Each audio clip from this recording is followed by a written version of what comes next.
Nation, what's up? Hope you guys are ready for a killer evening full of whiskey tasting and a little bit of nonsense, a little bit of turkey talk, as they say. That's what I have in my glass right now tonight. I've got rare breed. So into rare breed right now. Brian, what do you have? I have a little bit of this Wilderness Trail pick that one of my local groups picked.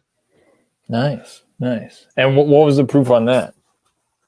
I want to say 117. Yep, 117. Which mash bill? It is. I don't know if they have multiple bourbon recipes, but it is a bourbon sweet mash. Looks like 30-something% rye. I'd have to go back and check the bottle. I don't want to keep turning around. People will be like, well, look at the back of that dude's head. Well, they do a rye and they do a wheated, right? So it's... Yes.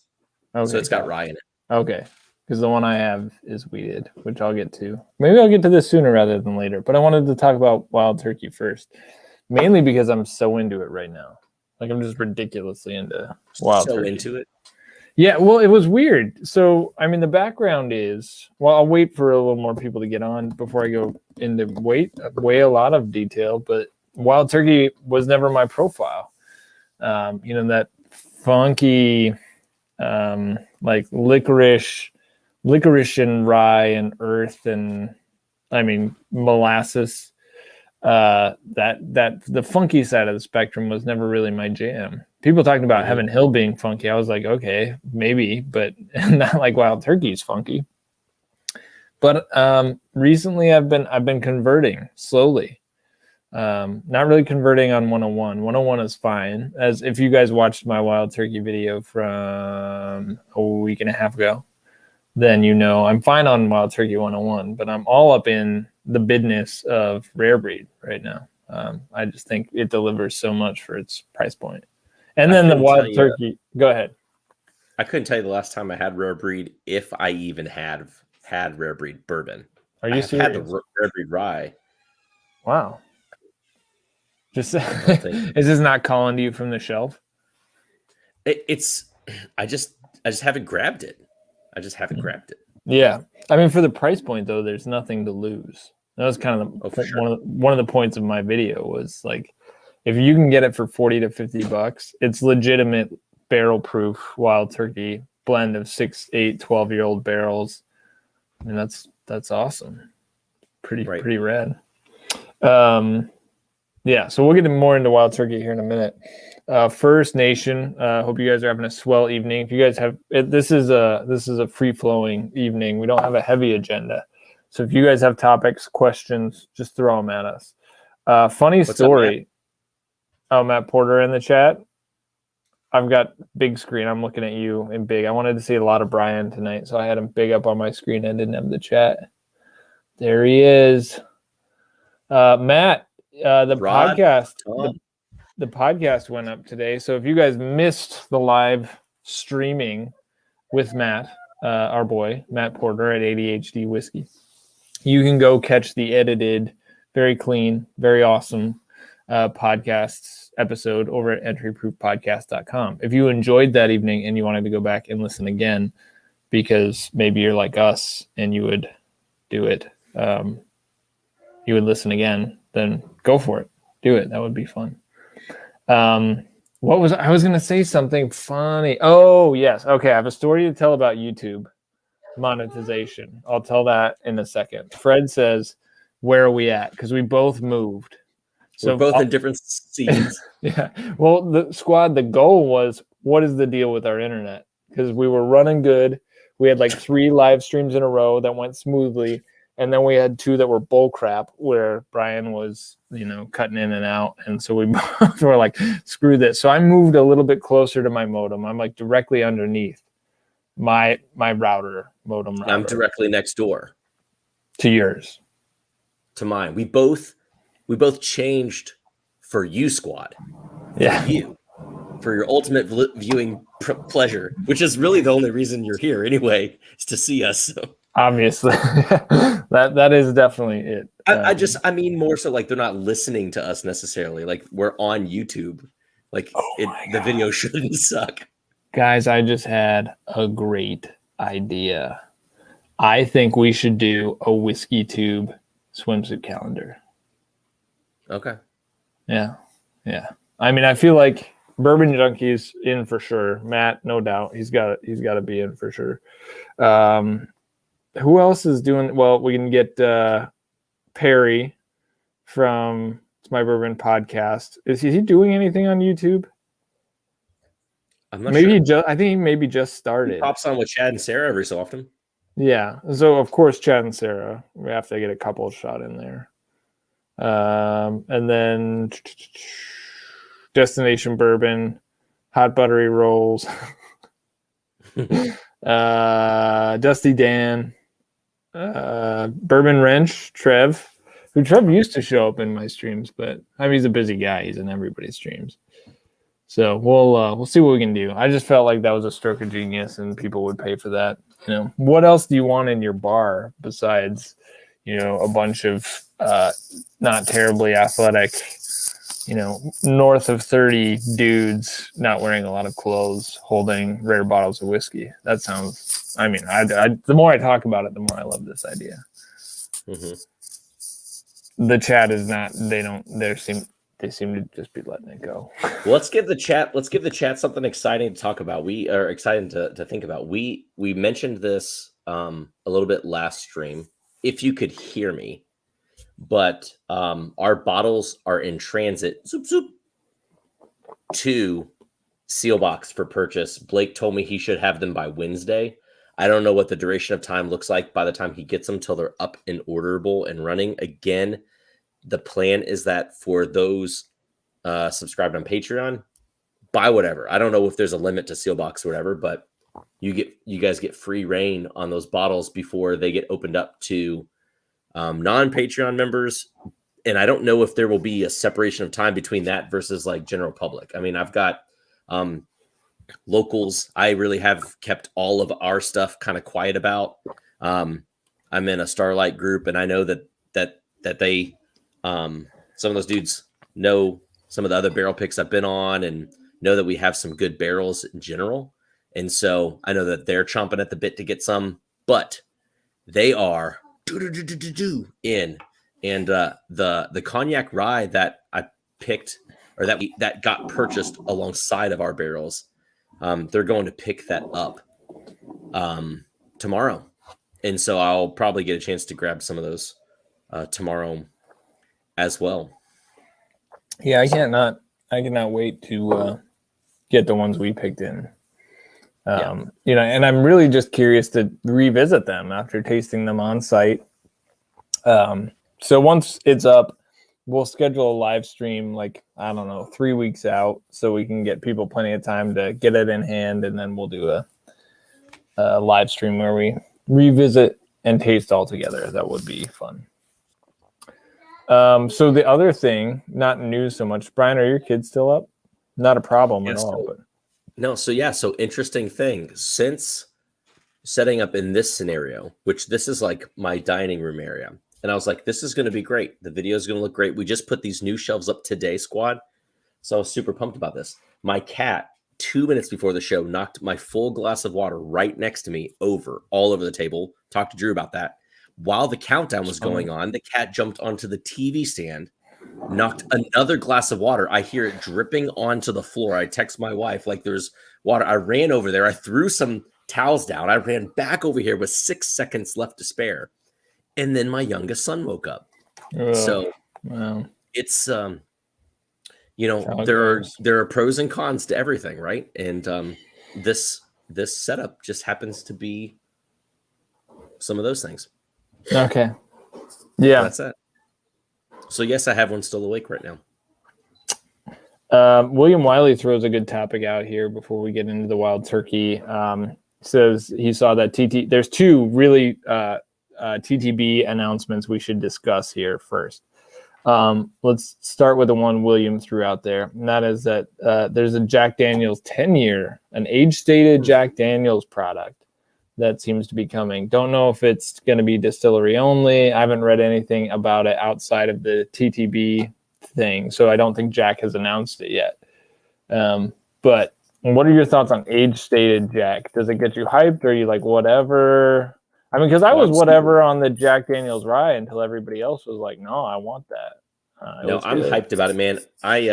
So I will say, and I told Tom this last week, I did record a video. Even if you caught me talking about it during last feed, I recorded a video right before this, tasting through the Heaven Hill Select Stock Toasted and the Parker's Heavy Char. But another video I wanted to do, whether it's getting samples to Drew or not, and we taste together, but I wanted to taste like an Old Forester barrel strength versus a Jack Daniel's barrel proof, because they're very similar, but the Jack Daniels, if they're around in your region, they sit on the shelves and they're cheap. Yeah. And they have them in 375s, and the Old Foresters are sell out. And I think that's presently like a hidden secret. Yeah. And I mean, the Jacks I have had have been like way hotter for sure. So there is that. But so seeing this 10-year age-dated Jack, 97 proof doesn't get me super excited, but at least it's not 80. Like I would for it's not Basil sure Hayden. try it. Yeah, I would try it too if I saw it. I mean, unless somebody tells me it's garbage and I saw it on the shelf, because knowing Jack too, it's going to be a relatively accessible MSRP. The only thing I've seen Jack release at a MSRP that I was like, really, is their Sinatra Select. You know, that one's what, 150 or something? Like, but what is it? Right. What's in the bottle? Like, if you don't tell me what's in the bottle, I'm not dropping that amount of coin for it. So I've seen that one tons of times, but I'm not going to buy it. Right. Okay. The other release that I saw, and I'm sure you're aware of this, Brian, was why am I blanking right now? Holy crap. What was it? It was a Heaven Hill. It is, Russ. I don't know what it is. It was a oh crap. No, it was somebody doing, did I have a fever dream? It was a Heaven Hill thing. It was like Elijah Craig. Bottle your own. Oh my gosh. Oh yes, thank you. Elijah Craig, bottle your own. Gosh, because I knew they were already going to do the barrel strength picks. We already talked about that. It was the barrel your own. It wasn't a fever dream. I haven't recovered fully from baby yet, but I am jacked about that. That sounds like that bottle your own thing. I know they have it at Michter's. I know you can do it at Knob. That's one of the more like tangible, I think, cool kind of touristy activities. They put out a TTB for bottle your own 8-year William Heaven Hill. Oh wow! So they're gonna do multiple, I guess, but I just don't know why this whole 8-year thing. I'm just like, I mean, I do know sustainable because it's sustainable. But right, I get that. It's just like, you know, part of the reason why I got sworn off, or part of the reason why I swore off to Heaven Hill for a while, is because everything tasted hot and young, which you would think I would go for. Like, that's my MO. I want to go after hot and young. Whiskey doesn't follow the same rules. You've been married a long time, right? Yeah. But she was and still is hot and young, so. All right, that's what I like to hear. Yeah. I'm not really for jokes, marital unfaithfulness, but if you're flirting with your wife through this, I'm all about that. This is a weird way to flirt. So, squad in the chat, how many of you guys are I guess the poll tonight is, are you more jacked for this 10-year Jack release, or, you know, the opportunity to be able to like bottle your own crap whenever you're getting down to Heaven Hill? Because for me, like, I like knowing that next time I roll through Bardstown, you know, I can go and get something that's pretty cool, you know, because it's like buying 8-year-old single barrel proof, you know, Elijah Craig or Henry McKenna or whatever, you know, it's whatever goes in that bottle, it's going to be the same stuff. And knowing that I can go get that, I'm pretty jacked about. The downside is I'm sure they only have one barrel at a time. Like, this is the one that we're bottling today. So that's sort of your only option. So if it's a bad barrel or a mediocre barrel, then it's, you know, kind of whatever. Tom brings up a really good point. So Tom is asking, what does bottle your own even mean? So Michter's presently does this, and you can go as part of like either a tour, or you can just go to buy a bottle your own. They have barrels there with like a little thing you can pull and fill, and you get to, from the barrel or from what looks like a barrel, maybe it's a big vat behind it, I'm not exactly sure, but you get to bottle your own barrel for that, and then like put the lid on it. At least at Michter's too, it comes in like a nice box. You could put your own label on it, like for Tom, what a jerkwad, something like that, and I could like give it to you like for your birthday. Yeah, I wouldn't call Tom a jerkwad for drinking his whiskey tonight. That's true. I actually, one of my bottles leaked. I think it was the Peerless, and there's some sediment in it too. Got to see Tom last week. I Really was lucky. mowing the grass, and he rolled up. What a boss! We swapped some samples, and then we bid our dues. Just a quick little high five. Just a quick little visit while I'm in my shorts mowing the yard, trying to keep the kids from running in the street. I'm excited to do some more visiting now. I mean, I'm vaccinated, double vaccinated. It's done. It is finished. Yep. My wife had her first yesterday. So the baby is here. Everybody's healthy. We're close to having all the adults in the house vaccinated. So yeah, I mean, like we went to church for Easter Sunday. We've been like attending remotely for 6 months, and it was like good grief. Like all of our closest friends, go to church with us. I haven't seen so many of them in so long. It's like, this ain't right. Like the world ain't right now. So I'm excited that we're getting closer and closer. Are you guys doing cafe seating? Are you allowing any in cafe seating? Yeah, we have in limited capacity for a while now. Okay. And we have an outdoor space at several of our cafes too. And Yeah. the weather's been pretty decent for a while. So that's always been open as well. The patio's been pretty bumping lately. And through it all, we went and got more like bistro style tables to allow for more spread out anyway. So yeah, we've been picking up as the weather warmed up, people seating outside. Mm-hmm. But we're finally getting to the point where we're going to open up for in-cafe seating now. So I'm not sure how much we'll allow. Try and phase it. Well, I won't bore everybody with cafe operations. All right, move on from that. All right, let's talk about wild turkey for a while. I forgot my prop. Yeah, I was going to throw you a question, Brian, but I'm blanking right now. So everybody, we're going to talk about wild turkey. Just hold on a second. I'll be right back. For anyone who's wondering what I'm looking down at this time, just for you all to know my scene, I've got our little live video thing here so I can see when my video inevitably cuts out. I've got just a pop-out chat here. And since I have samples today in here, I am writing my notes down in a handy-dandy notebook. So if you see me Blue's Clues? Just like in Blue's Clues. So if you see me down here, I got that. And later on in the evening, who knows? If we get enough, I might pop and chug a Bacardi rum punch. So nice. Were you talking about super chats? I wasn't, but if you wanted to set a goal, So here's the thing. I got one more story. We can't super chat tonight. So I got a note. So I've been having an issue. I hit 1,000 subs. I've been monetizing. So I've been earning money through ad revenue and through super chats, which all that is sitting in my YouTube account. But I've requested address verification so I can hook it up to my new business account twice.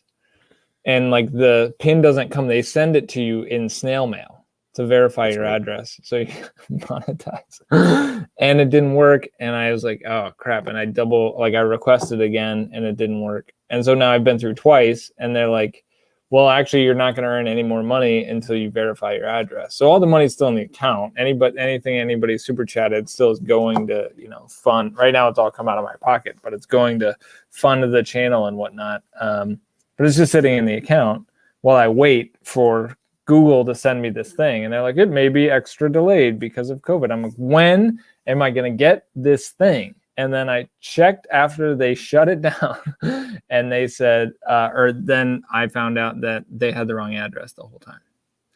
Gosh. So at least that's other ways fixed. To your address. Dude, I know. It's ridiculous. Like you can't look it up on Google. I mean, come on. I don't even know why they do that. Like, I'm sure there's a good legal reason why they do that, but I don't know what it is. Anyway, so no super chats tonight. So if you really want to support the channel, go Patreon it up. Or just hang tight. So this is all gratis. But Tom supported the channel. You can also send samples. like Tom and William Wiley and my boy Edwin, like Rod sent samples. Many other people have. So Yeah, I didn't know I was going to do this, but all the samples that Tom brought, they're all craft whiskeys. And so I thought, you know what? Heck, maybe I'll start my own craft whiskey journey, because as I looked downstairs and you had asked me something about craft whiskey before, I looked on my shelf and I'm like, oh, yeah, I don't do that very much. And when you talked about how like each region has their own kind of like craft stuff, a lot of times when you talk about that, it's a little new to me. So this Middle West spirits, no clue, didn't know. Well, and I'm stoked that we can taste, because we have the same samples from Tom, Total Hero again, that we can taste the same whiskeys at the same time across the stream, which is great. All right, let's talk about turkey for a minute. Brian, if you had to say what your favorite Wild Turkey bottle, dram release is, what would you say? Well, it's funny because what I would say got debunked when we did the tasting, but my favorite was that donut bottle. And not because of trying to procure it, not because I have one or anything like that. It was just like tasting with buddies. It had it all. Like I thought that the ones like the cheesy gold, I thought they were overdone. People were like, they're so good. I'm like, it's fine. And then the decanters, the decanters are great and great value still to buy them for what they are, but they just kind of miss a little something. They're kind of easy to drink. That donut is like, it has the proof. It's, one of the only barrel proof expressions. So it's got the proof, it's got the quirkiness, it's got the funkiness. However, I will say that the first 17-year, is it decades? I don't remember. It might have been decades. It might have been the first 17-year. Has a profile that's kind of similar. It has a little bit of some funk to it, but the decades is higher proof. The decades is over 100 proof. That first 17 was like really low proof. Yeah, if I'd have to say, I'd probably have to say the donut has been like ongoingly my favorite product. That could go just based off of a memory. I do like drinking the Russell's Reserve products quite a bit, though. Yeah. I've had 2 of the Russell's picks. One was cherry Coke all over. But it was also early on in my turkey career where I wasn't as big of a fan of the profile. So I wanted to talk about this tonight because I've really grown on Wild Turkey, particularly in the last month as I've done a deeper dive. So what I did the video about Rare Breed and Wild Turkey 101, and then I was like, I want to go deeper into this, and I've read a lot of Dave Jennings. Dave Jennings is Rare Bird 101 on Instagram. You can follow him there. He also wrote this book, American Spirit, which is like introduction. It's not introduction to Wild Turkey. It's got a lot of information on Wild Turkey, but it's if you did a college course on a distillery, that's one of the books that you would read.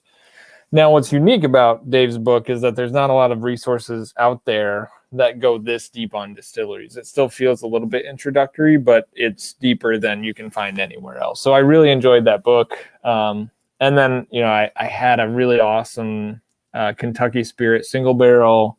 I really love this Decades release that I popped probably 4 months ago on a live stream. And then I picked up Rare Breed for that video, and I was like, man, this Rare Breed release is killer.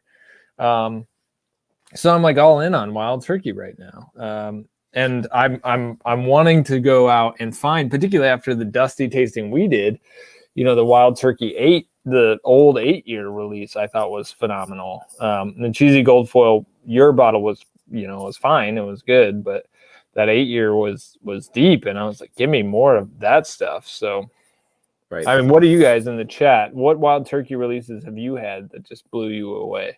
We got a couple Fred questions. Is saying, Go Fred ahead. says that Russell's 10 years a daily drinker for him, and I won't disagree. For the price point, that Russell's 10 is pretty solid. It has a little touch of that turkey funk in it for being a modern product. Now, not the exact same, but yeah, it's super solid.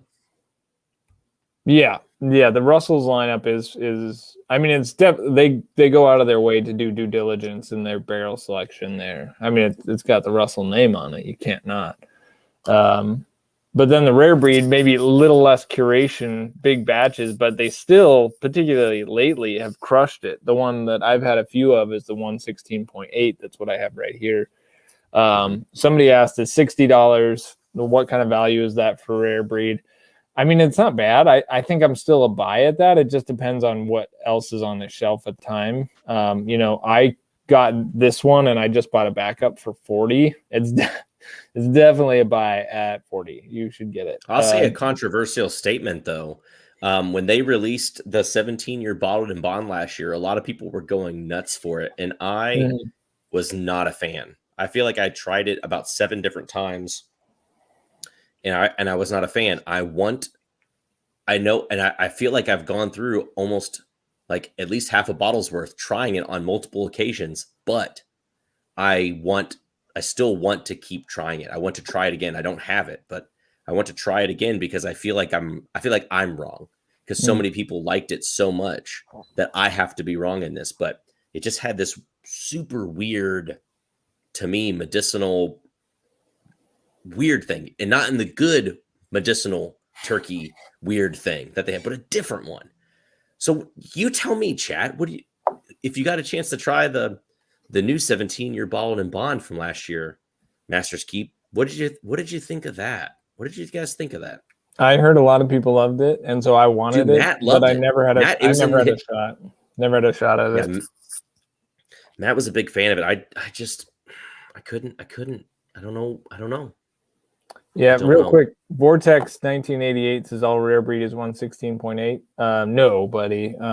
It's okay though. Like what you'll find on the shelf now is all 116.8, but they're not like Stag. Their batches of rare breed are Mondo batches. So they'll work through a particular release at a particular proof point for quite some time.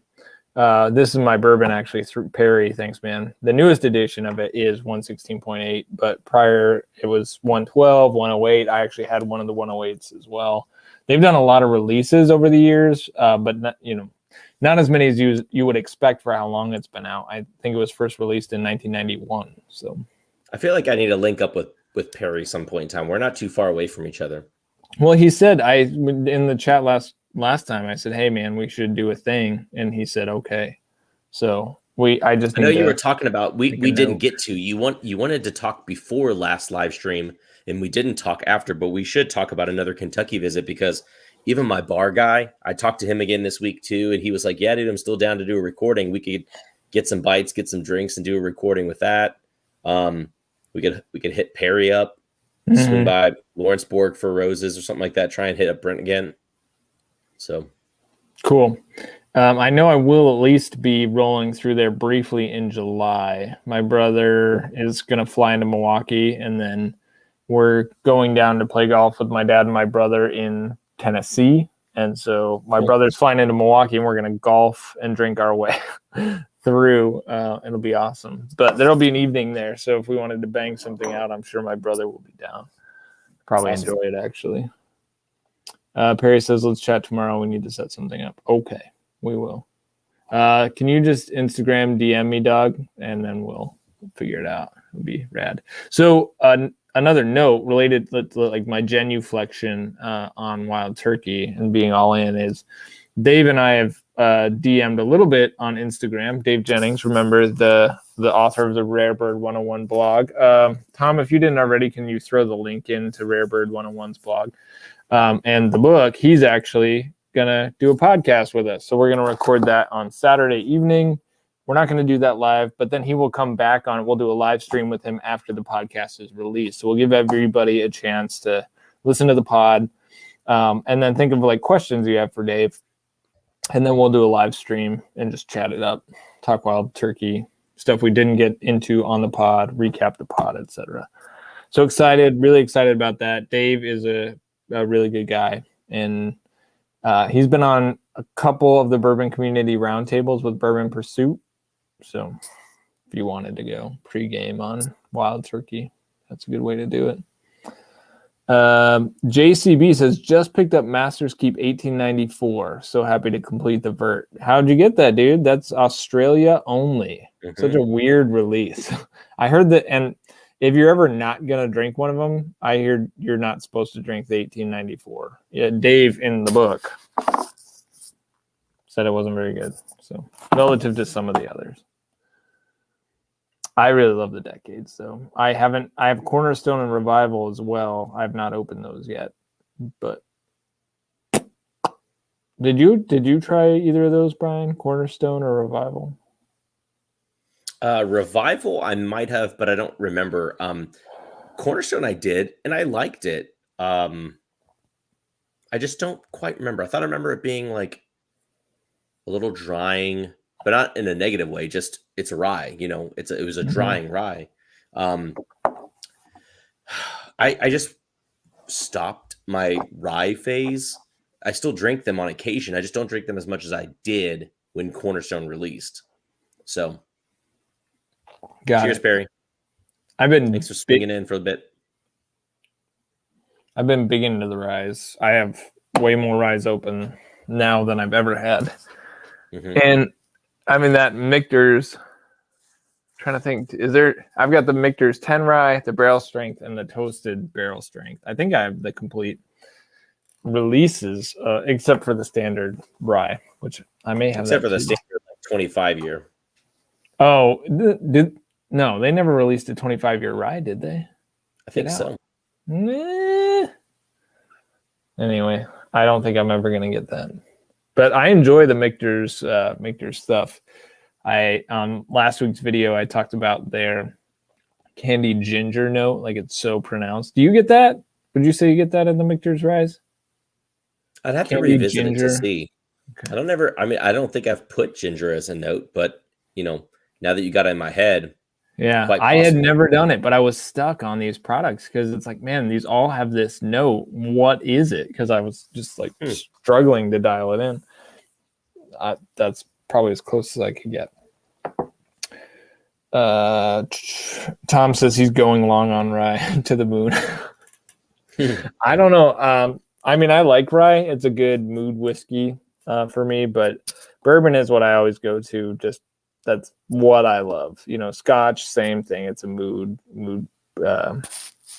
dealio. But teach their own. Brian, you want to get into some of these craft whiskeys here in a minute? What do you got? For sure, dude. What's in your? Are you working through them already, or? No, my glass is empty right now. Oh, one more turkey product we should talk about before we won't steal all the thunder from our chats with Dave, but you mentioned you tried the rare breed rye. I'm gonna take a little nip of it here. What are your thoughts on that? I thought it was a touch aggressive. I'd have to go back to my notes to see, but I had a lot of promise for it. I was excited for it to release, and I was like, oh man, I have it. I'm super stoked. But I didn't love it. Yeah. I didn't love it. When I go back to it, I want it deeper. Like, it's just really punchy. It tastes like a younger rye. I'm like, why? I tell you what the problem with Cornerstone was for me. It wasn't actually that it had a problem at all.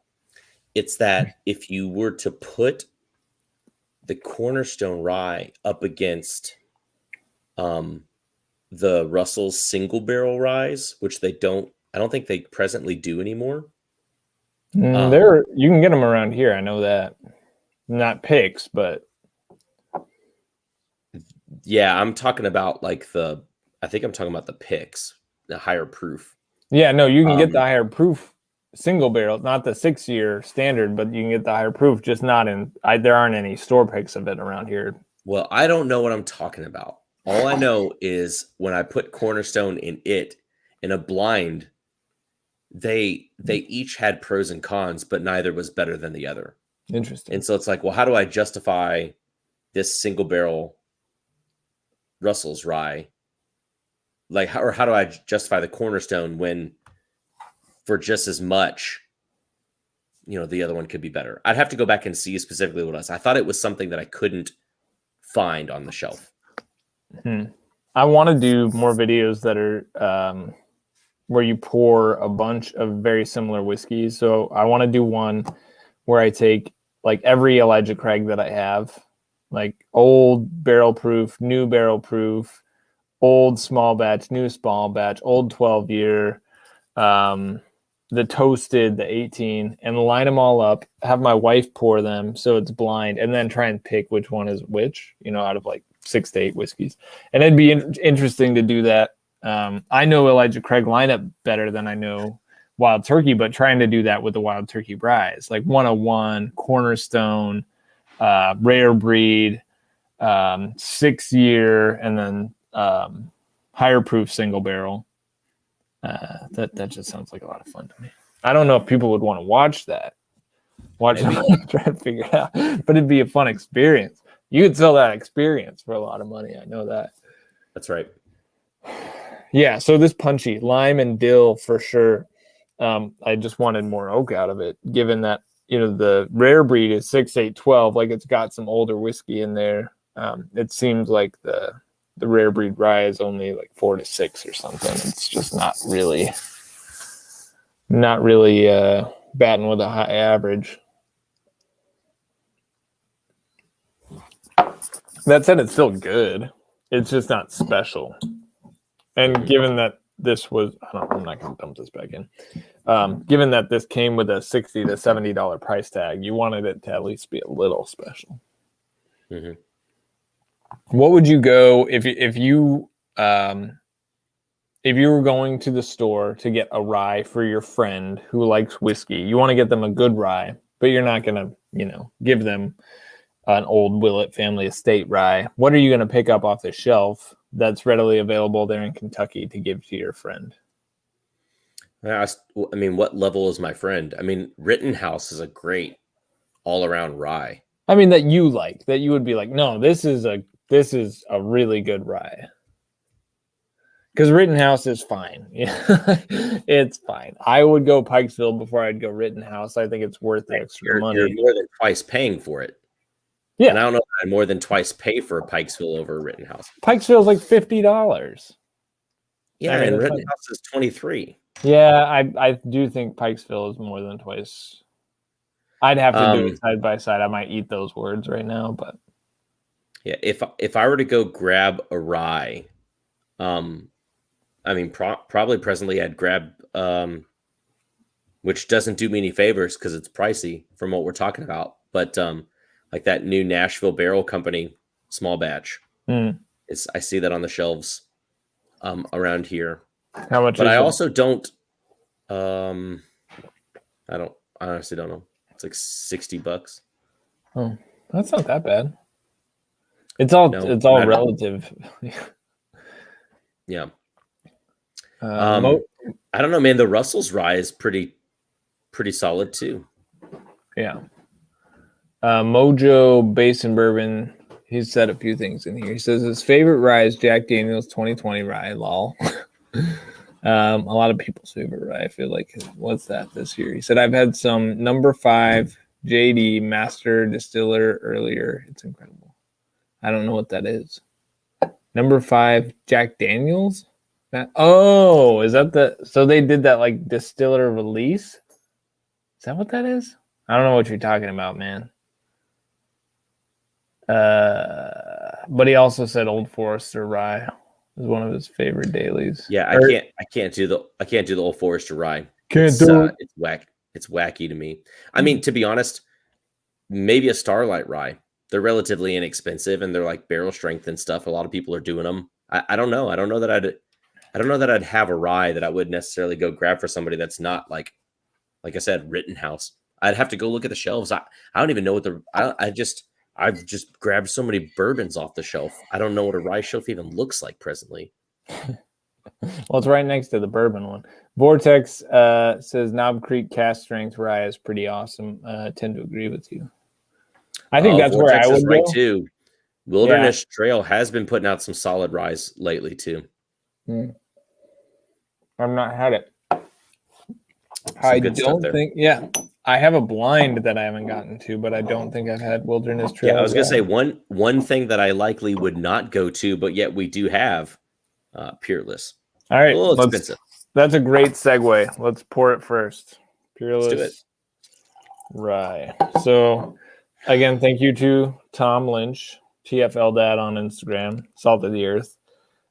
Gave us a single barrel from Liquor Barn of Peerless. It's a 3-year-old, 108.8 proof. Now I hope, yeah, that looks good. Very nice. I hope that this is, did yours have sediment in it, Brian? I mean, I'm sure Tom gave us clean. Yeah, there's a little bit. Bottles. Mine leaked though, so I hope mine's not tainted in any way. It's hard to, like, I'm sure it's not. It's in plastic and glass, so should be fine. Maybe it's just non-chill filtered. Is Peerless non-chill filtered? Dude, I couldn't tell you what they are. When they came out of the gate and they were over $100 for like 2 or 3 year rye, I could not hang with them. Yeah, I was not. I've never bought a bottle of Peerless. I'm like, no, that's not gonna do that. Tom says sediment. No. Yeah, there's little floaties in it. Maybe I can get my focus to adjust with my webcam. No. Me and Tom are using we have the same notebooks. Get out of here. You guys like best friends now? We're like best friends now. Did we just I got become a TFL best Dad friends? shirt. Shouldn't make TFL Dad shirts. All right. Peerless Rye, single barrel. Nose is nice. Nothing immediately offensive, which is surprising given we're talking about a 3-year product. It's pretty sharp. Yeah, I mean, peppermint. this is not even 100. It's not even 110 proof, and it's a zinger. Some menthol. You get menthol, like that cooling. It's almost like it's a spicy, cool vapor rub. It's something about it's like kind of dirty. Like it's got a dirty earthiness to it. Give me some specificity. Are we talking about old wood? Are we talking about mossy? There's peppercorn. There's like one that smells like kind of like dirt, but not in a bad way. I say that just as a descriptor. Yeah, I'm not getting much dirty. It's like slightly musty, slightly, but I do get like peppercorn. It's like spearmint. Yeah, it's a mint city for me. And I'm trying to find some fruit, but I can't get past, like, it's mint city, and then it's kind of mentholy, a little medicinal, but nothing, like I said, I'm not hating the nose on it. It's not terribly deep. I'm trying to find some citrus in there, which often shows up in a young rye, which I don't mind either, but I can't find it. I'm surprised you don't get that earthy characteristic that's there. It's pretty prominent to me. Well, I just drank a whole bunch of wild turkey, which is pretty earthy. That's a different kind of earthy, I think. I get like seaside, like some salinity, like maybe some like dank, like if you're on the coast of Lake Michigan, which is not salinity, but sort of like mossy Salty? waves. Briny? No, I mean I got that, but I also get at maybe some just kind of like musty water. You know, like there's like the seaweed, and you know the water kind of smells weird, and there's some seagulls flying around. Right. But I don't get like I'm walking through the woods. Nothing is screaming wood or deep earth in any way to me in this. It's all lighter now. It's all on the. I'm going in for a taste. Okay. Fine.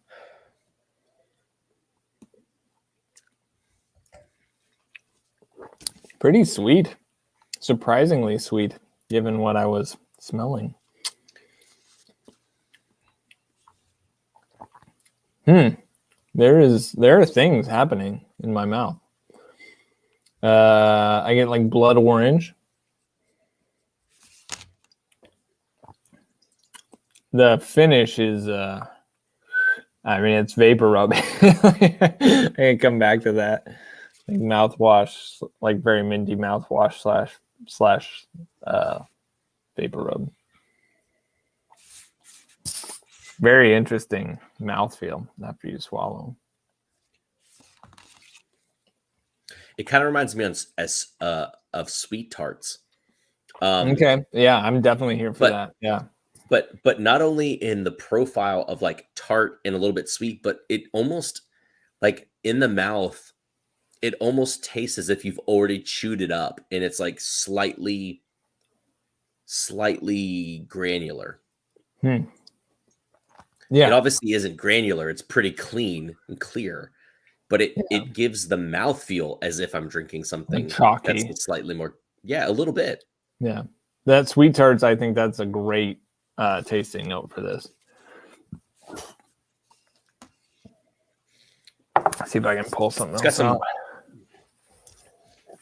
It's got like some black cherry. It's like, it reminds me of Gushers almost. Like it's you get the fruit and then it like it gets a little bit juicy. It is not juicy, but when you notice the fruit, it's like it expresses more saturation of sweetness at that point.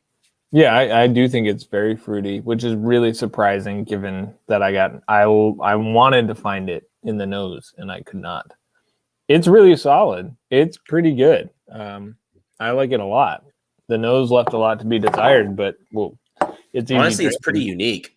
Like it's not sweet like a barely legal rye. I don't know what this recipe is. It's not sweet like a barely legal rye, but it's not spicy like a 95.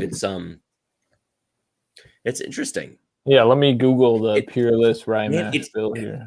Are you a wine drinker at all? Yeah. Dude, it's got like this like a Sauvignon Blanc sort of like thing going on to it. The dryish white.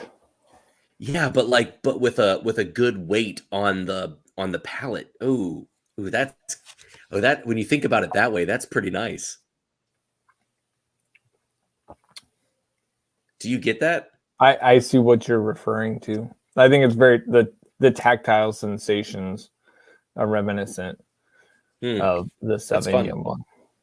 It's fun to say tactile sensations. Tom says that's a 3-year, but my 4-year is better balanced. Well, this 3 year is pretty good, Tom. Thanks, man. This is quite. I'm gonna put this in my.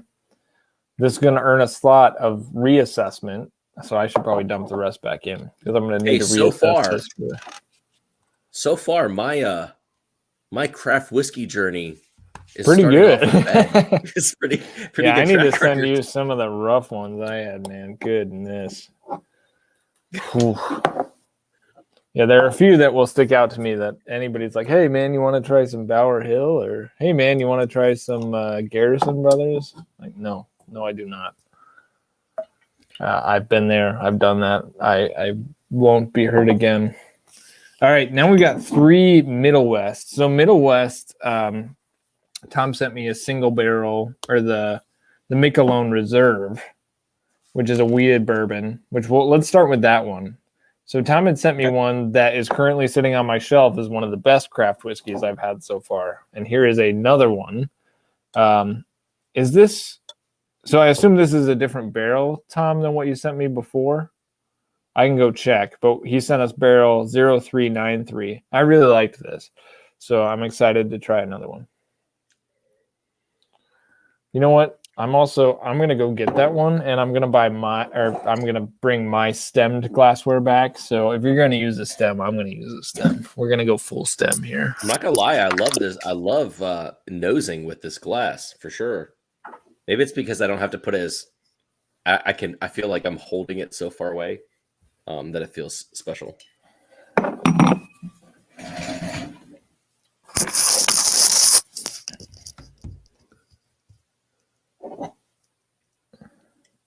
So the Tom says, I sent you a second of the original barrel and another barrel. Okay. So the one I had says Rabbit Hole finished in XP sherry cask is super sweet and rich. So highly recommend it. That's interesting to say. I think that's the nicest thing I've ever heard anyone say about a Rabbit Hole product. Which I'm here for. I had Rabbit Hole Rye and I was not feeling that at all. So That wasn't part of my journey though. I had it before. Okay, Tom, thank you. Okay, so we do have. Let's start with the one I had before, and I have reinforcements, so that's great. Let's start with barrel 0157. Unless you already poured. I've not poured anything yet. Okay, so we're going Middle West Spirits, straight wheated bourbon, Michelob Reserve, barrel 0157. That's what we're doing. Okay, I don't. Yeah, I don't have that then. You should. Oh, you were right. I'm sorry. Yeah.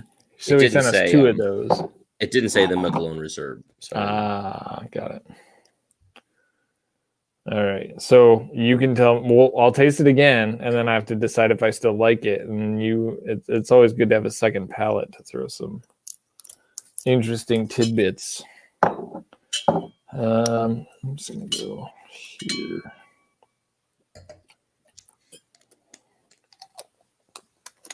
I need to save plenty of this now. That was one of my winners. Excuse me. Did you try this last week? No, I tried this early on in the journey. Dude, I love this nose. January. Yeah, when I had it, I was like, come on. Yeah. Tom, I have not tried this yet, but can you get me a bottle of this based on this nose? Yeah, the nose is really rich, really like dried fruit and well, it's funky. It's funky. Like figs, man. Figs and prunes together, which is great. I mean, I'm surprised you're even double check. Yeah, Tom, I definitely have it. This nose is great. So I see the fruits that you're talking about. I'm surprised after you did all that turkey stuff that you don't find it like funky, that you wouldn't call it funky. I mean, it's oaky. It's got some I mean, I just hit the palate. It's really rich. I mean, it's hard for me to say what's funky. Like your funky may not be my funky. Like my funky tends to be like when things get really nutty and woody and earthy, whereas this is more fruity. Like I get more dried fruit and sweet richness, like molasses. Oh gosh, I love this. And maple syrup. It's actually coming back to it a second time. It's phenomenal. It's really good, and it's nice to hear some another palate be like, "Yep, it's super good." So now it's I've going to already be nosed another one of these that I know that I was not as big a fan of, but I mean, this says 3+ years old. I don't know what the spec is for this. Like, I don't know. I know very little about this. Well, it's their own distillate. It's a wheated bourbon, and it's age dated 3 years. So it's probably like between 3 and 4 years. But if you taste it, it tastes like it's 10 years old.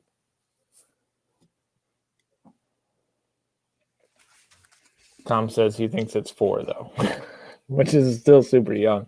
It does not taste. Yeah, I would say it tastes like 10 years. Oh my gosh, that's so chewy. It's a ton of maple.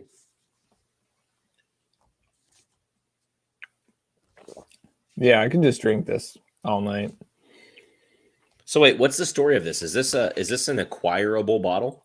I'm not kidding. Yeah, that's a good question. Is it able to be purchased? Because I would drink more of this. I got plenty of that second vial, but that is a strong contender for the best craft whiskey in the United States of America, as will be determined by me. I mean, I feel like that's a coveted prize. He said limited release, sold out in September. Well, savor it, suck it in. Dang, I'm gonna have to Drink find it this. deep. I don't know how, but I'm gonna look for it. Drew, On the upside, the best thing about this scenario right here is that my TV and the Masters is right there. I watched a lot during work. I worked from home. If I was smart, this earbud would be connected to here, and this earbud would be connected to there. That would probably give you a seizure. But I mean, I feel like Neat Nation should be thanking their lucky stars that I've not mentioned Swing Nation once. Well, but now you have. Yeah. Well, now it's done. I mean, because it is Thursday of the Masters, which I had it on all day while I was working, while I was having meetings with people. But I was focused on my work. You cut out, by the way. I cannot see you. You're gone. I'm right here. Oh, you're back now. Great. Okay. Yeah, I made a mention to golf, and the stream closes. So.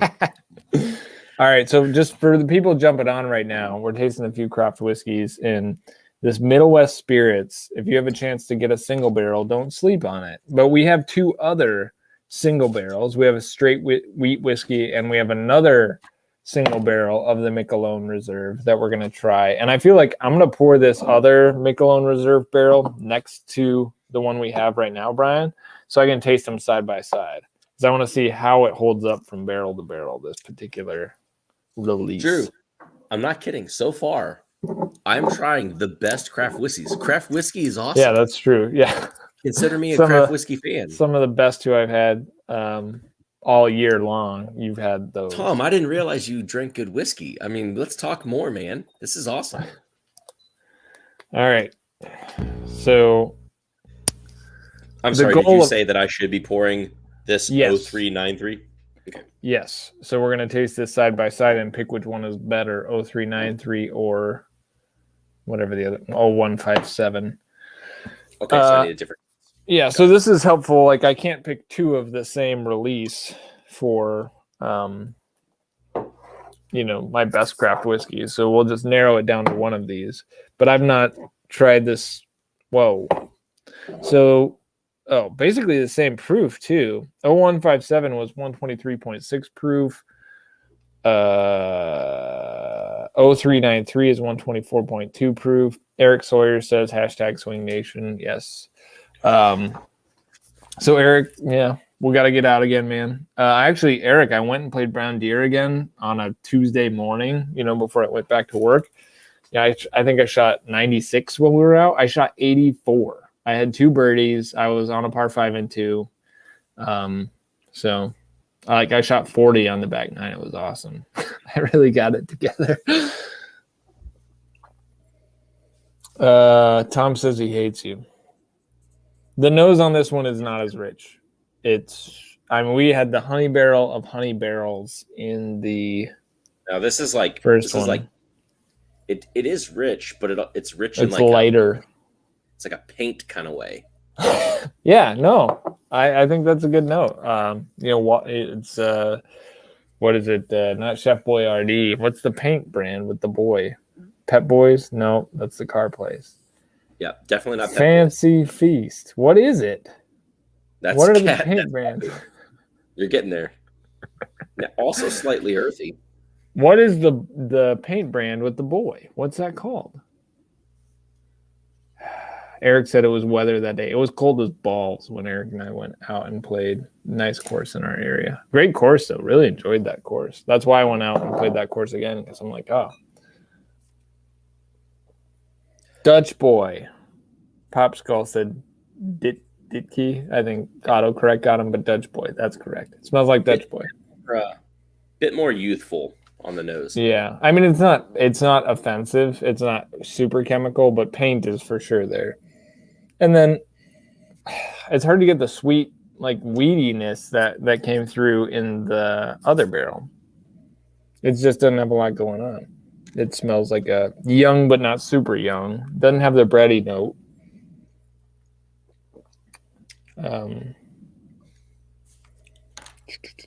Yeah. Palate.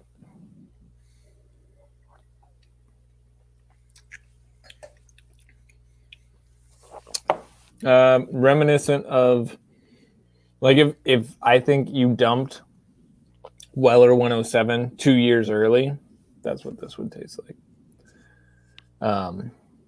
Very similar profile, I think, to the Weller 107, but younger, hotter, a little less refined, a little bit of tree bark. But you get some brown sugar. I mean, super promising. Middle West to me is, of all the distilleries I've had, that and, well, we'll see what this, I've got a Wilderness Trail weeded single barrel here. We'll see if it holds up, but Middle West and Wilderness Trail are both bangers for me. as far as folks that are doing their own stuff. Yeah, it has some positive attributes. Like it has this warm kind of cinnamon sweetness, kind of like the 0157, but then it just finishes more white dog like. You know what I mean? Yep. Like that kind of intensely concentrated white dog. I do not think it's bad. Like I'm drinking, I'm like, oh, it's okay, but it needs more barrel time. For sure. Which is, I've mentioned that about a lot of whiskeys, but I'm like, this is good. It just, if it sits in a barrel a little longer, it's going to be amazeballs. And somehow 157 aged so quickly. It's so good. Yeah. I mean, going back to 157, the nose on this is just like what I expect from a really well-aged whiskey. I don't even know how to find this. It's gonna be my job. You're to trying to find it right now. You should document it on your Instagram or do a video if you're able to find it, what you had to go through. And if you're able to get a couple bottles, I would take one. Because it's phenomenal. Super good. We better move on, Brian, just for the sake of time, because people probably want us to taste some more whiskeys. As much as we want to fixate on this one, because it's really good. All right. Next, we're going to hit up the other Middle West, the straight wheat whiskey, cask strength, single barrel, 3+ years. See the color, not much color difference. All right, put this down here. Did you pour the wheat whiskey yet? No, I have the last bit of that one, and it was like the flavor that they use to make Jelly Belly jelly beans taste like popcorn. Ooh, that's not good. That's what that one just finished. Really? Huh. Yeah. I cannot even describe to you how much I hate popcorn Jelly Bellies. It's just one of my least favorite things. No, that's 100% what that just was. All right, now I'm on to the straight wheat whiskey, cask strength, single barrel, still in Middle West spirits. Still. Straight whiskey. Gotta let that sit for a second. Sniff myself. Oh, Brian, I don't know if you noticed, but I wore my Ebbets Field hat tonight. Did you notice? Is it a switchback hat? No, it is a Ugg Monk hat. Ugg Monk was a popular designer 5 years ago.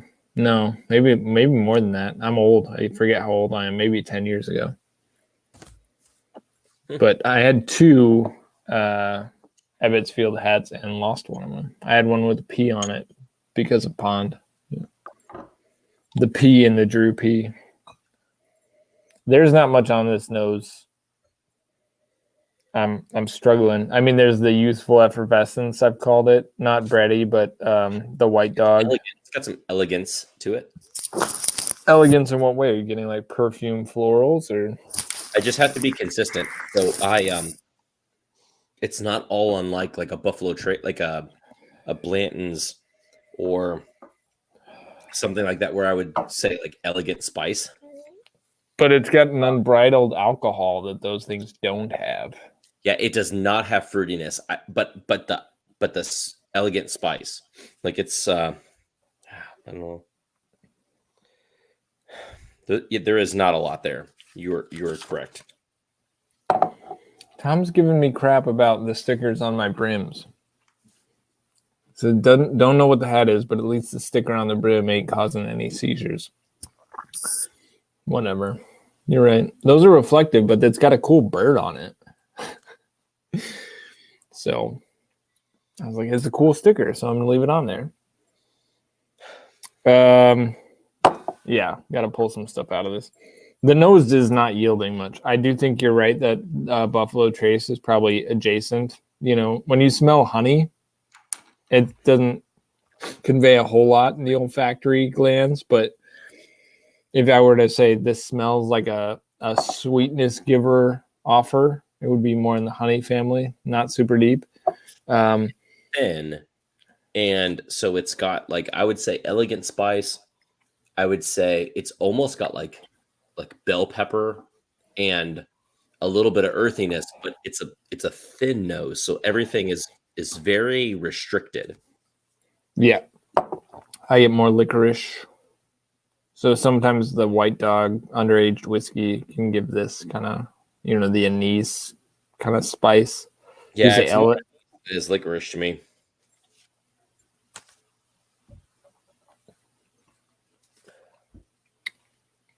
Palate wise, I get honey, and it's kind of tongue coating initially too, but then it goes away, and you're left with that intense sort of White Dog finish that you were pulling off the other one. Very similar. I think it's better than the previous one though on the palate.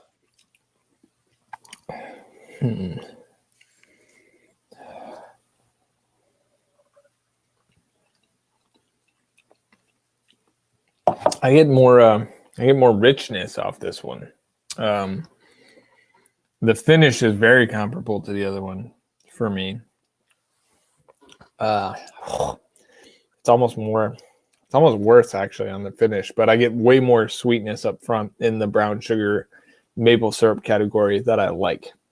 So it's probably a wash to me between this one and the one we had before. But again, really, really solid stuff given the age. Really solid. I wonder what they're doing with their aging. Oh. Like their distillation is probably top notch, and then they're probably doing some heat cycling or something because these taste great. Like given whatever their age. That's what's unique, because I try stuff all the time, and when I say it tastes youthful, it is hot and it tastes like corn. Yeah, which is not good. Or bread.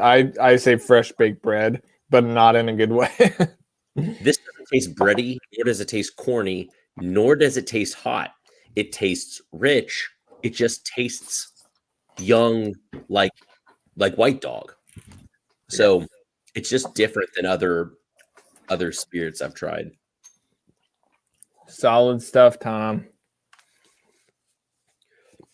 Mojo says pickle juice. He's not talking about these, but he's talking about notes. And he says pickle juice like Willet 4-year. Willet 4-year is a dill heavy rye. So if you like dill, you're fine. Solid. What's that? This is definitely a solid second place of those. Yeah. I have not tasted Willet. Would you call Willet craft, Brian? That's a good question. Up for discussion. They're on the urban bourbon trail. Yeah, and based on their volume, I would say they are craft. They just rolled out their we filled our 60,000th barrel. Dude, I'm pretty sure Bardstown Bourbon Company has outpaced them by. Oh yeah, that's it. They've only done 60,000. That's surprising to me. I thought that's what it was. It's pretty low. Wow. Okay. All right. I've got 5 whiskeys. It's 9:10. We can power through 5 more. But I'm going to sit for just a second with this Middle West. Anybody have any questions right now before we move on to these other 5 whiskeys I have? Because I just want to sip this slowly. And I do not have these 5 whiskeys, so you're not going to hear me chime in. I'm just going to sit here and I guess find something else to drink. Well, one of them's Wilderness Trail, so we can talk about that together. One of them is Woodenville. Have you had Woodenville? I have not. I think somebody sent me their rye, maybe, or this may be a repeat for me. I'll have to go back and recount. But this is Woodenville. Go ahead. In between every sample, I've gone back to that Peerless, and how are you feeling about it now? It has more like sweet mint, but it's still super solid. Okay, so Woodenville. Yeah, Woodenville 90 proof, not high hopes. Anytime it's like somebody's standard release bourbon at 90 proof, I'm like, meh, that's probably not gonna be very good. Then Wyoming Whiskey double cask wheated bourbon, 100 proof, finished in sherry casks. Really interested to try that. Ooh. I heard Wyoming initially sucked, but I also heard that they improved dramatically. They just sucked so hard initially that people were more hesitant to go back. So we'll see how this goes. Then I have 2 Texas products, Treaty Oak Ghost Hill, which is a wheated bourbon, 95 proof, which is a total wine pick. And then Still Austin, the musician, which I've heard great things about, but have not tried. And so I'm jacked to try this. So I'll actually try this first for those of you who have to go to bed early for whatever reason. All right. I got a palate cleanse because I'm coming off this really awesome Middle West. All right, I'm going to step out of frame for a second because Eric Sawyer asked if I tried the chocolates. He sent me some chocolates. I did not. They were in my camera bag. We golfed together and he didn't give me any chocolates. Since I don't have other whiskeys to taste, I'm going to get the chocolates, and Nice. I'm going to taste the chocolates. So That sounds like like it's around the corner. it's a great idea. All right, squad. So Still Austin, 98.4 proof. This is a Texas distillery, and I believe it's in Austin, which would only make sense. My youngest brother, I have 3 brothers. My youngest brother, whose name happens to be Austin, he's like, hey, have you tried Still Austin? This was 6 months ago. I was like, no. And he said, it's really good. I'm like, well, that's interesting that you would say that. I do not value your opinion in whiskey whatsoever, but he's a great dude. Love him to death. But then I heard other people also say it was good. So I'm excited to try it now. Oh, that's a legit chocolate. What? Yeah, give us the specs. You know that I was into craft chocolate before. Of course this, I right? do. Yeah, of course. Yeah. Okay. So, but Nation might not. Nation might not. Yeah. So Nation, I'm a serial podcast starter. So I've been on like 5 different podcasts. And one of my previous interests, still interested, but was craft chocolate and its adjacency to coffee specifically, because there were things that in craft chocolate, like marketing wise, they were present with like coffee and branding and all that. But I felt like they were behind in terms of like the resources that buyers put into at like origin and whatnot. So it just was interesting to me to see if like infrastructure wise, like what can chocolate learn from coffee? Anyway, this is a maker that I'm not familiar with. Is this local to you guys? Who is it? Yeah, they rock. Yeah, they do a good job. So I'm gonna try this Tobal chocolate. Never heard of them. Little on the thick side for me. Not usually a problem. Pretty good cold. You can't make it thick enough for me. That's for sure. So this is a Guatemala. Smells like a Guatemala. 70% Monteverde Guatemala. The next one will be a 70% blood orange bar. Super jacked for that too. All right. You do your thing and then we'll come back to you in a minute. So the Still Austin, I'm getting green apple and cherry Jolly Ranchers on the nose. Not very deep, so it too smells young, but not quite as young. I have no idea what the age is on this bad boy. A lot of fruitiness though on the nostrils.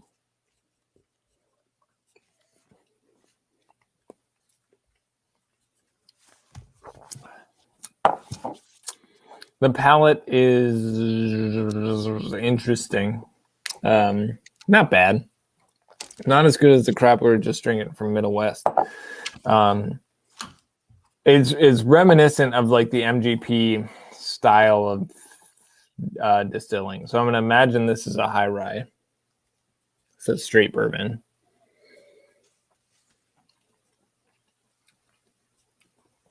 Like mid to high. It's got to be 20%, 18 to 24% rye. Decently sweet, but pretty drying on the finish. And I get a little cigarette in there that I do not like. But it's not bad. It's okay. I like to see decent whiskey coming out of Texas especially after that Garrison Brothers debacle. And they have such wide distribution. Like, it's really a shame that Garrison Brothers is so widely distributed. Let me try and pull something else out of here. Brian, let's check in with you on the chocolate. Are you still sniffing? No, dude, I'm good. Eric, come on. If you're gonna say thick with two C's, you gotta take the K off. Okay, so this Guatemala Monte Grande. I don't know that I've had this origin before. So I will say texturally, not in love with this bar. I like the flavor, but it's not finessed. I don't know the way that they like melange their chocolate.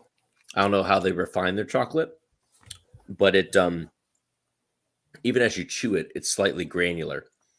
I prefer a cleaner chocolate. Palate wise, fudgy, creamy.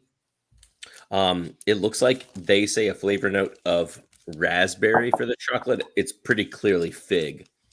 And maybe it's influencing because texturally it reminds me of eating a fig and getting down to like the granular part of it as well.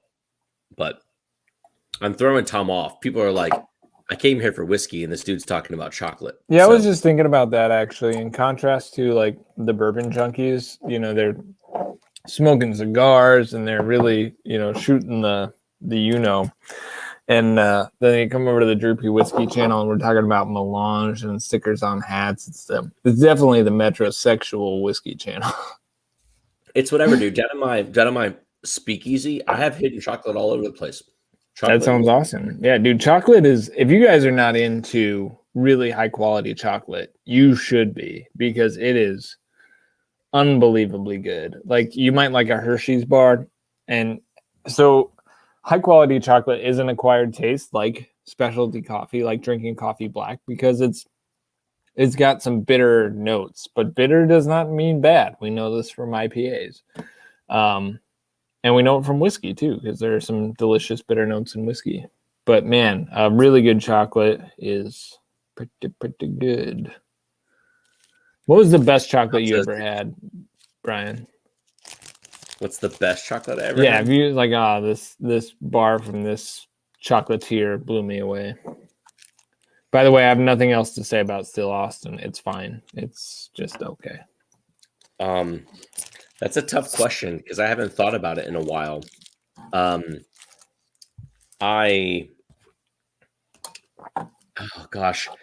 was a Honduran bar from Rogue Chocolatier that La Masica that I was a very big fan of. I probably still have one downstairs.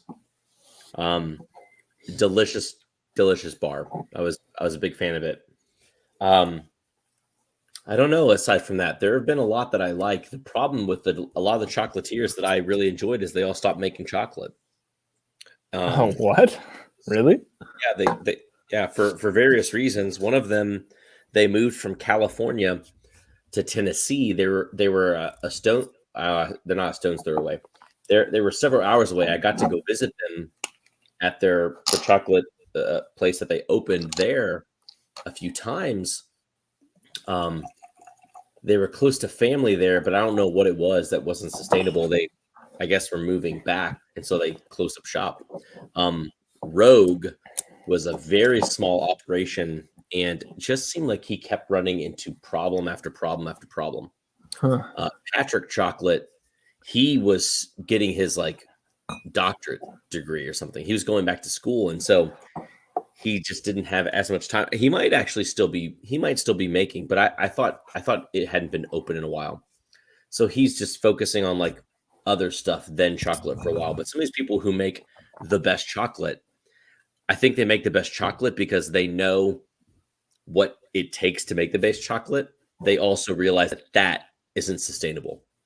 Yeah. And so they can't make the best chocolate. Yeah, I mean, good chocolate's kind of like good coffee. It's really, really hard. It systematic, like the systems that have been set up in the world are not in favor of good coffee or good chocolate. Treaty Oak, Tastes Ghost Hill, like weeded bourbon out of Texas, single barrel from Total Wine. I hit the nose and I'm like, oh dear Lord, we're back. Unfortunately, Brian does not have this whiskey to taste because the nose is putrid, highly chemical, nail polish and swimming pool, adhesive, like linoleum flooring adhesive. And it's one of those ones that I don't want to put in my body. And I'm ashamed of Texas. And you guys know I'm from Texas. I don't want to be ashamed of Texas. There are multiple reasons at times in my life I've been ashamed of Texas. And the whiskey production is one of them. I hear people talking about, there's a lot of exciting stuff happening in Texas whiskey right now. What? Like I had one good Texas whiskey so far, Balcones. And still Austin was fine. Like I'll go back to Still Austin again, try them again. But Garrison Brothers was a pile of refuse, and this Treaty Oak is not promising on the nose. But here, I'm going to put it into my body anyway. Cheers.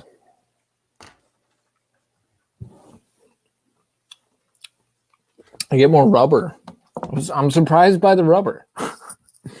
It's not the worst one I've had. It's got some sweetness, some balloon. But yeah, not something I want to actually plumb the depths of because it's not very good. I mean, I want to like this stuff. I'm rooting for Texas, but be better.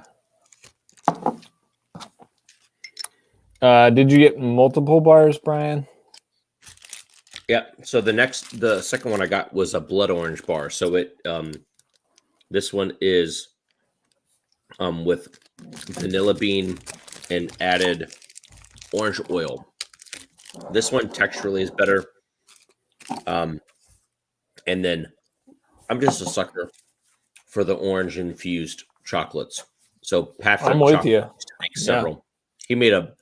He made a blood orange 66. He also made like a blood orange and cream bar, which I think was a milk chocolate. Both outstanding bars. So this throws back to some of those memories that I have. Again, I probably have some bars still left downstairs, but very solid. Would eat again. 10 out of 10. All right, next we're going the Woodenville, the 90 proof release bourbon. So Woodenville is Washington, the Washington distillery. Pretty well respected. I know Bourbon Pursuit just did some picks. I just hit the nose on this. Highly unique nose. Gosh. Okay. Fun dip. You know what fun dip is? Yeah, that's what I get on the nose. Like the stick and the powdered sugar. Fun dip on the nose. And some White Dog, some Youth. It's their 90 proof standard release, but big candy fruity notes. But young still. So it's this big, young and fruity, and then young. Tom says Woodenville 90 Vanilla Bomb. Not on the nostrils for me. Some sweet grains, like toasted grains, but Tom Lynch says, be better. My 15-year-old daughter says that to me almost daily. I wake up in the morning telling myself, you know what? You should really be better. I live my life in a constant state of shame. But that's just my own wrestling with my demons. It's a good motto, I feel like, in life. Maybe we get that tattooed.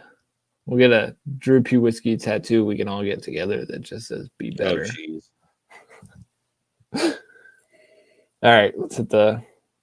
there is some like sour apple on this too. I love fruity notes. So there's a lot of promise in here, but the youthful characteristics, the bready graininess, not so much. I am not Catholic, Tom. I'm Reformed, Protestant, Reformed Baptist actually. So I'm not a Paedo Baptist. Anybody want to talk Baptistic theology? But I'm clearly not like Southern Baptist, given my.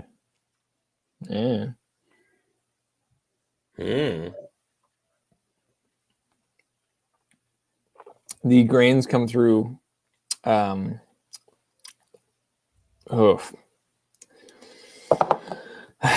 a lot happening here. I have to try and piece it apart because there's some fruit. There's a lot of grains. It's mildly offensive. It's really drying on my tongue. Tongal region is quite dry.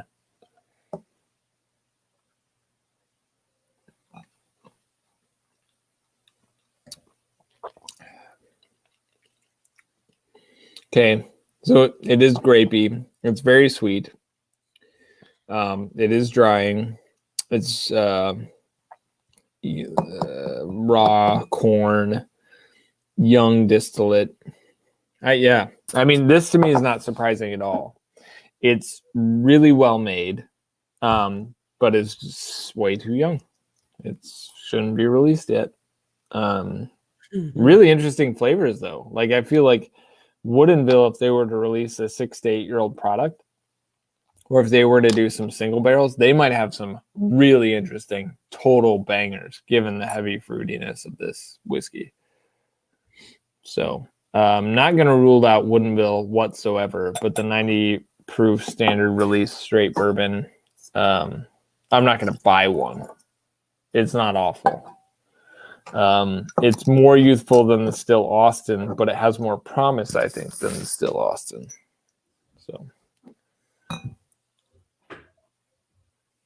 So here's my dilemma, Drew.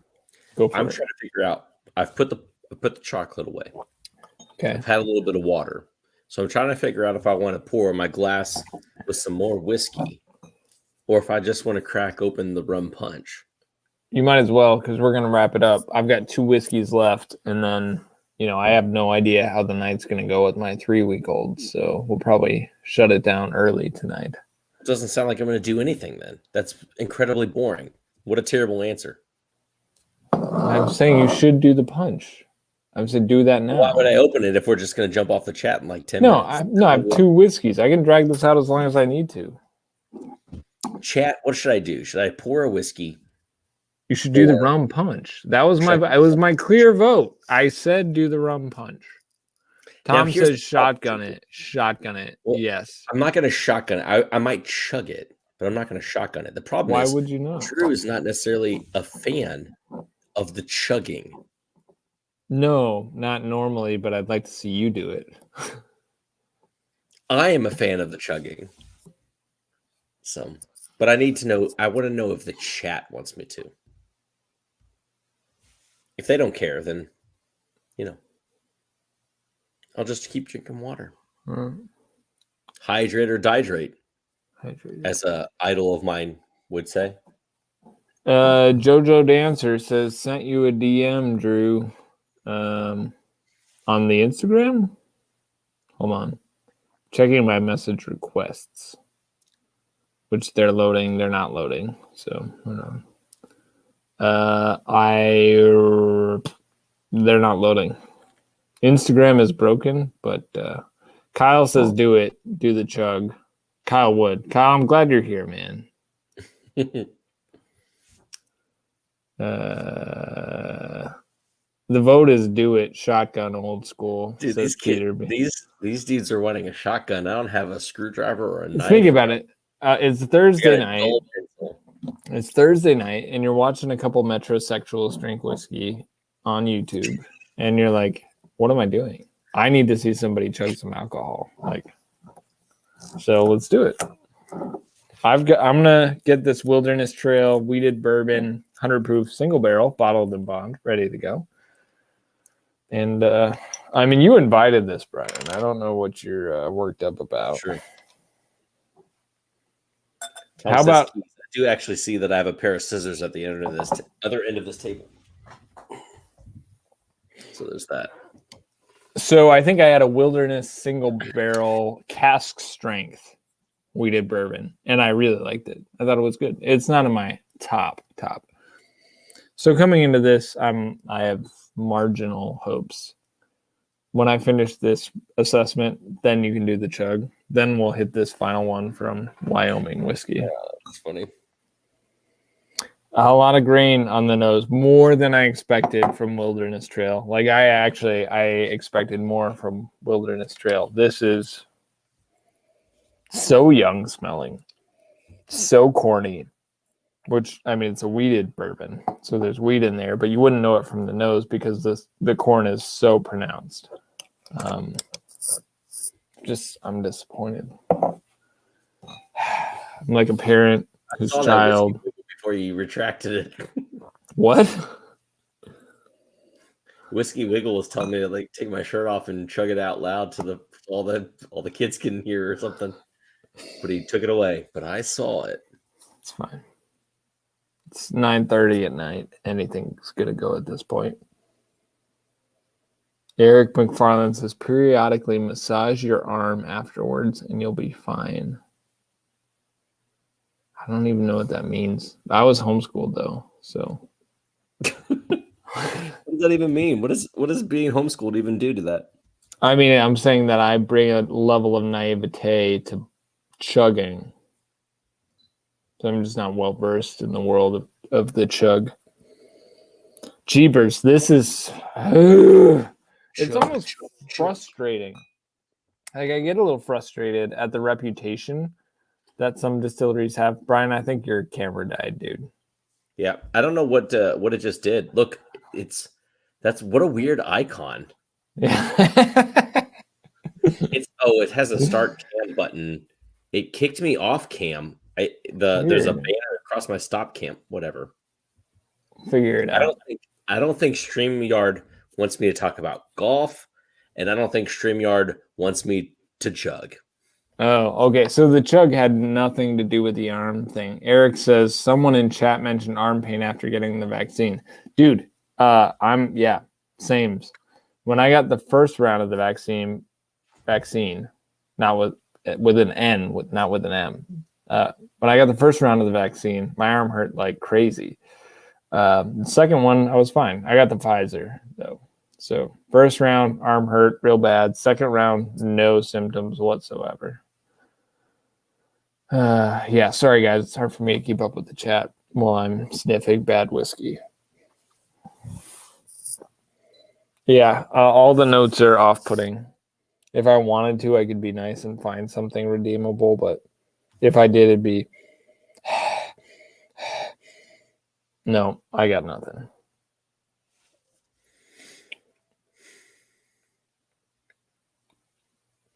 Very young, craft whiskey, sweet, simple syrup, a suggestion of barrel influence, and a lot of graininess.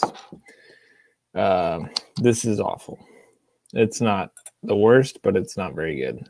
But the other Wilderness Trail cast strength that I had was great. So, Eric asking if I talked about the Merle's Peerless pick. Eric, I did not. But I did try a Peerless bourbon pick from Merle's Whiskey Kitchen here in Louisville, and it was pretty solid. It had a nice savory, like barbecue meets maple thing going on to it. It was pretty fun. It's pretty fun. In my craft whiskey journey, I think it was a Peerless bourbon pick that I did not love. Really interesting. It wasn't bad. I just didn't love it. It was unlike any other bourbon I've had. Like they've got a very unique profile going. Not sure how they accomplished that. But what notes did you pull from yours, Brian? From the Peerless? The Merle's. Yeah, the Merle's Peerless bourbon. What notes were you pulling? It was kind of mapley. It had a little bit of smoke, like cherry wood smoked maple. It was like it was smoky. And the nose, like the more you sat with it, the more smoky the nose got. But it still had some maple sweetness to it too. So it was like the smoky mapley mixture is interesting. All right, Brian, 46 people have hung out for the chug. I've got one whiskey left. We have 33 likes, 46 people watching. We got to get to 50 likes because there's probably 17 of you who haven't liked this video. Let's get to 50 likes, and then Brian will chug the thing. What was it again, and how did you come by this product? I just bought it at the store. It's Bacardi, and they have several of these kind of cans. This is the rum punch, and for those who don't know, it's delicious. So is it carbonated? It's real rum cocktail. I don't certified colors. What are certified colors? I don't even know. That That seems actually remember. carcinogenic. No artificial sweeteners, natural flavors. No, I don't recall if it's carbonated or not. I don't think it is. What's the ABV? Squad, we need 7 more likes. 7 more likes, and we're getting a 5.9% alcohol. It is, that's 11.8%. No. Yeah, I was hoping. So I've seen this new push for like beatbox beverages among golf influencers that are like 11% alcohol. Like the whole point of drinking these beatbox beverages is just to get absolutely slammered on the golf course. Like of all the places, if you're gonna get slammered, I think like the bed would be one. But apparently some people like to get smashed on the golf course. Guys, we need 5 more likes, and then Brian will chug. I'll prep this not Woodenville, I already drank that. The Wyoming Whiskey double cask, 100 proof, sherry finish, which, I mean, as far as young whiskeys, a sherry finish, I'm like, okay. I'm not against that. That might really help. So, again, I heard Wyoming Whiskey early on was awful, was wretched. But maybe they got better. So we'll see. We need 3 more likes, and then we've got that chug from Ryan. There's 47 people watching, 47 likes. Odds are pretty good. Not everybody who's watching has liked the video. We have 1 not like. Well, thanks, person. We need 3 likes, squad. Austin, if this whiskey, we better have 50 likes by the time I'm done.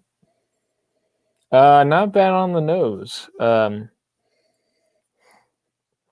It's like a cross between cherry and grapes. It's like a bag of grapes had a baby with a cherry. Definitely not crepes. No, not crepes. But it's grapey, cherry, kiwi. It's like this weird. It's a weird fruit, man. Very exotic. Oh, we got 50. So, very sweet.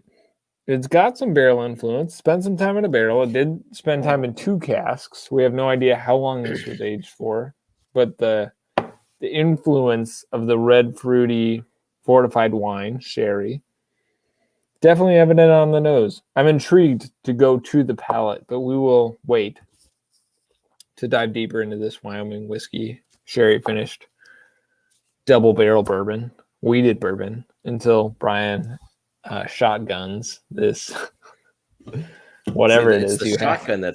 It's the shotgun that's going to be kind of weird, but let's see if they can do this without you have scissors. Nice. Yeah. Okay, well, that shot everywhere. All over. You ready? Yeah, that went everywhere. Yes, do it. Suck it down. It's like a 45-minute chug.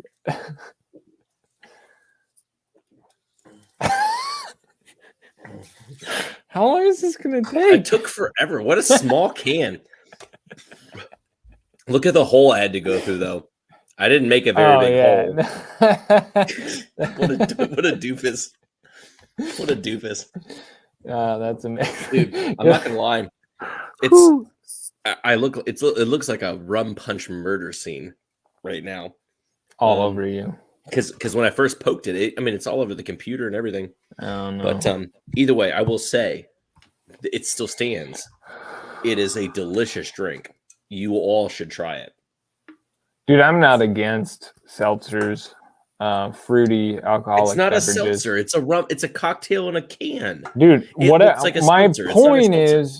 My point is that I'm not against any of it. Equal opportunity drinker. So yeah, I mean, I've not had those, but rum punch, go get it. We're not sponsored by Bacardi. Here's the rum deal. punch, What but we the wouldn't heck are all not these be. people saying you break the seal before stabbing? I've literally never seen someone No, break you the don't seal do that. You Yeah. always stab it and then You you stab cover it it first. and then you break the seal. What the heck are you guys talking about? Yeah, I mean, I've Tom's seen a lot asking of again if it's carbonated, and I literally could not tell you if it was carbonated or not. I don't know. It just went down. pressurized. I've seen a lot of fail videos. I've never shotgunned a single beverage in my life. We'll do that at some point when Super Chat becomes available again, because I'm not going to do it not for money. But we'll do it at some point. We got to pick something good though. What would be a fun thing to shotgun?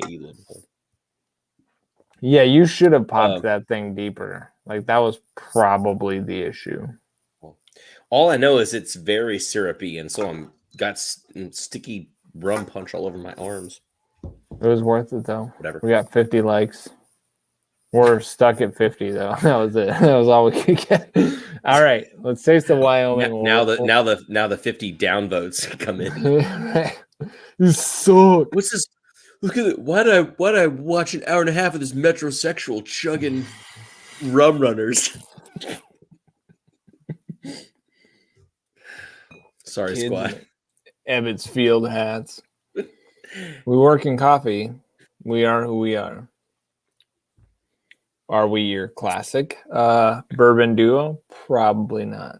Probably not. But there's a glory to that I embrace. Oh, I see what Nicholas is talking about. He's talking about releasing the pressure, Oh, then pop it, then pop the top. That makes sense. That would prevent you from shooting it everywhere.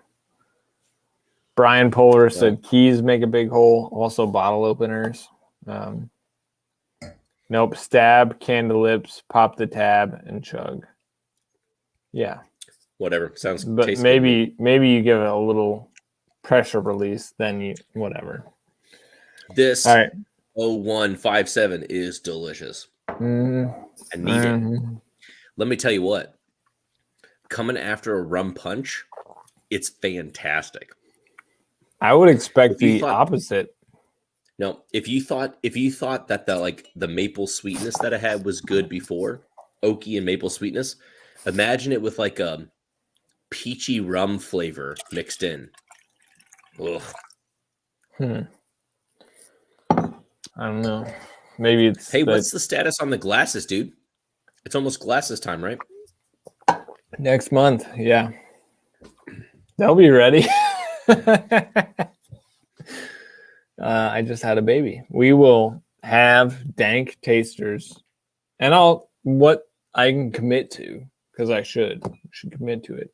I mean, I've committed to deliver them next month, but is to deliver a design next week on the live stream.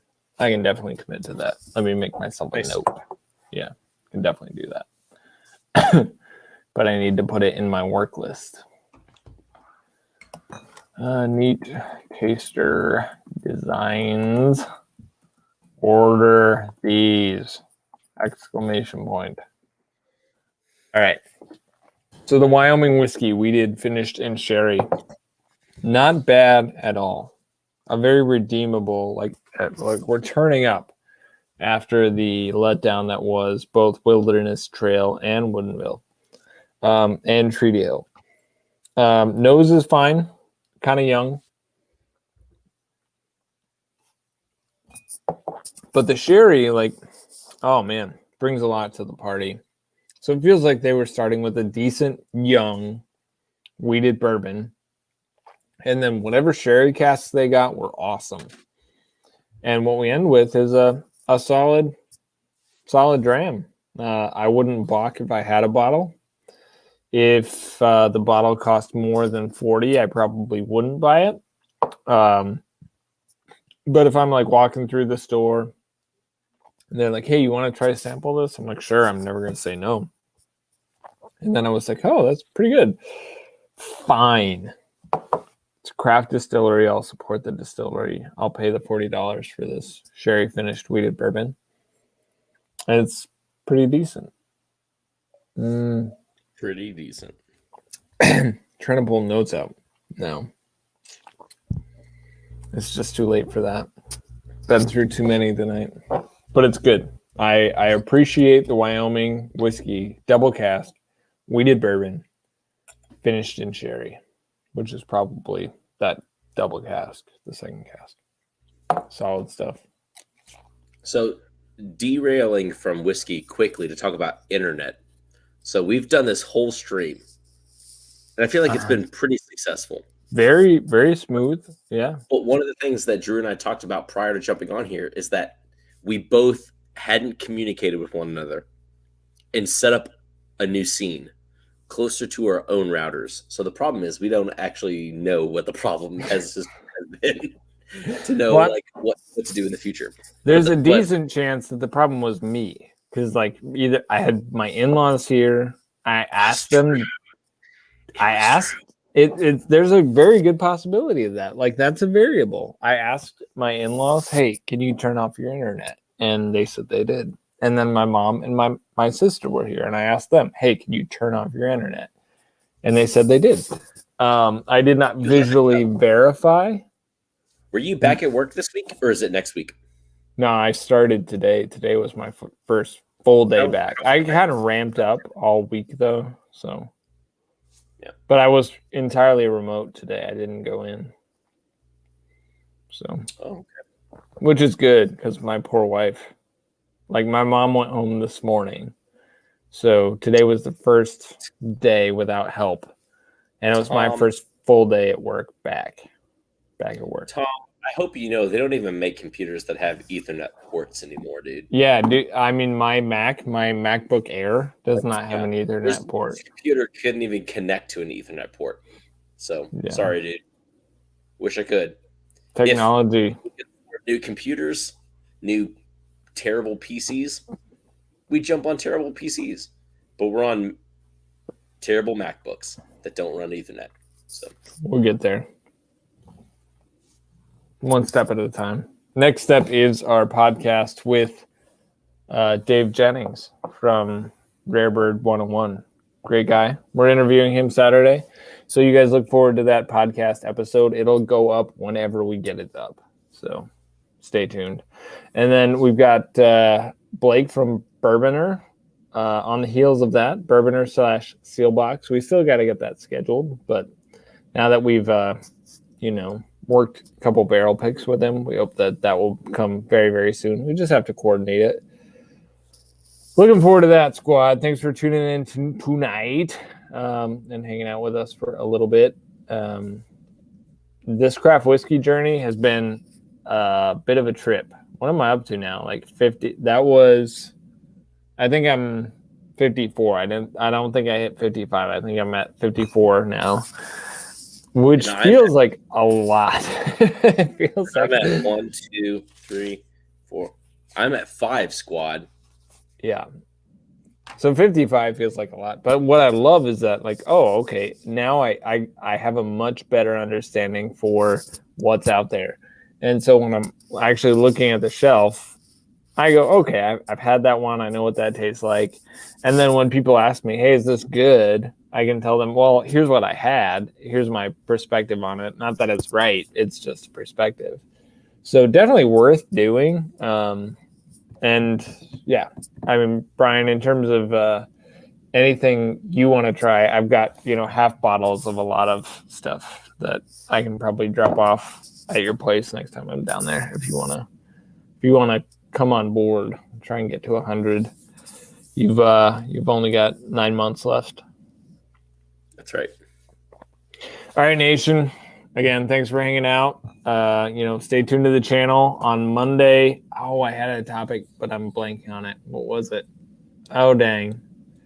Whatever. I'm going to release a new video on Monday, and it's going to be awesome. And then, as I said, we'll have the podcast with Brian Jennings.